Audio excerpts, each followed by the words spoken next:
Pour assembler une entretoise dans un tube, tu as 3 techniques possibles. Du moins, tu en as plusieurs. Moi, je vais t'en parler de 3. La première, la plus simple, tu coupes un cylindre de la longueur du tube. Tu perces au diamètre du cylindre, bien sûr. Une fois en place, tac, tu pointes, tu soudes, et ton assemblage est bon. Par contre, quand tu vas meuler pour nettoyer ta soudure et faire tout propre, vu que les deux faces sont alignées, tu vas quasiment enlever toute ta soudure. Du coup, tu vas fragiliser ton ensemble. Pour éviter ça, je vais te parler de la technique numéro 2. La technique numéro 2, cette fois-ci, tu vas pas tailler un cylindre de la longueur de ton tube, tu vas faire la longueur du tube moins l'épaisseur. Une épaisseur. Par exemple, si ton tube fait 50, épaisseur 2, tu vas tailler un cylindre de 48.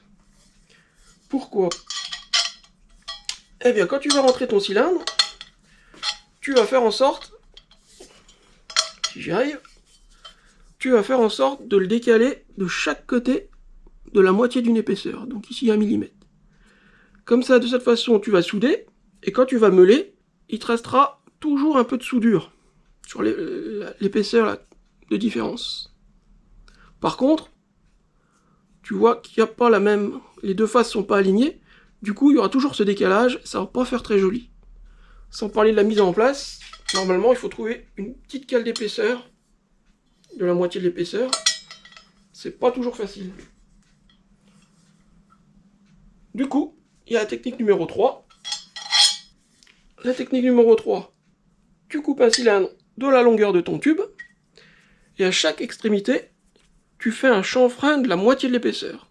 2 mm, tu fais un chanfrein de 1 mm de chaque côté.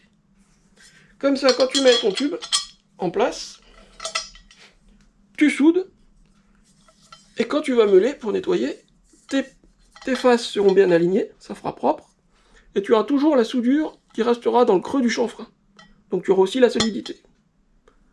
Pour moi, c'est la meilleure des techniques, c'est la plus simple, la plus efficace.